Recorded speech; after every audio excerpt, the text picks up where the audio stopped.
We're just trying, as Democrats, to make sure that consumers have the tools and the information to make sensible choices with their financial resources. But unfortunately, it appears that the other side wants to look like they're strengthening consumer protection while at the same time really doing not much, in fact, just reinforcing the status quo. In fact, it seems perhaps the only message that they have been acknowledging is the message they've gotten in the back rooms at their meetings at Wall Street. Water down this bill, preserve the status quo.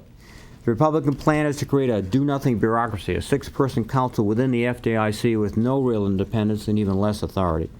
They would create an oversight agency, but then exempt virtually the entire financial industry from consumer-oriented oversight, including firms like AIG.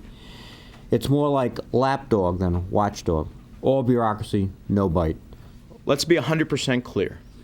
We need to pass a bill with strong consumer protections, not a Wall Street protection bill. A strong, independent agency that can aggressively defend families in all sectors of the financial industry. That's consumer protection. What the Dodd bill does is it says consumer financial contracts must be free of tricks and traps, no matter what type of consumer financial contract it is.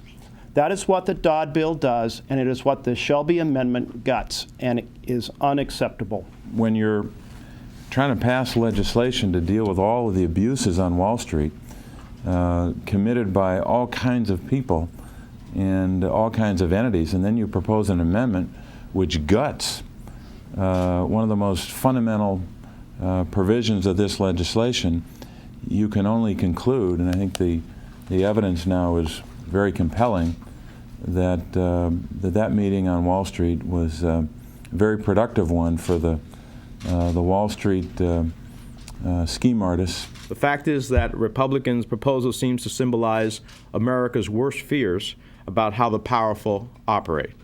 The powerful protecting the powerful. The problem is that families don't think that there's too much protection on Wall Street. The problem is that they haven't seen enough protection.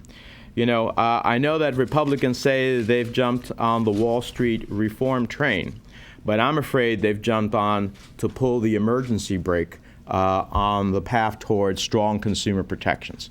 They're basically saying, yeah, we'll put a cop on the beat, but we won't give him any of the tools to stop the wrongdoers. That's simply unacceptable.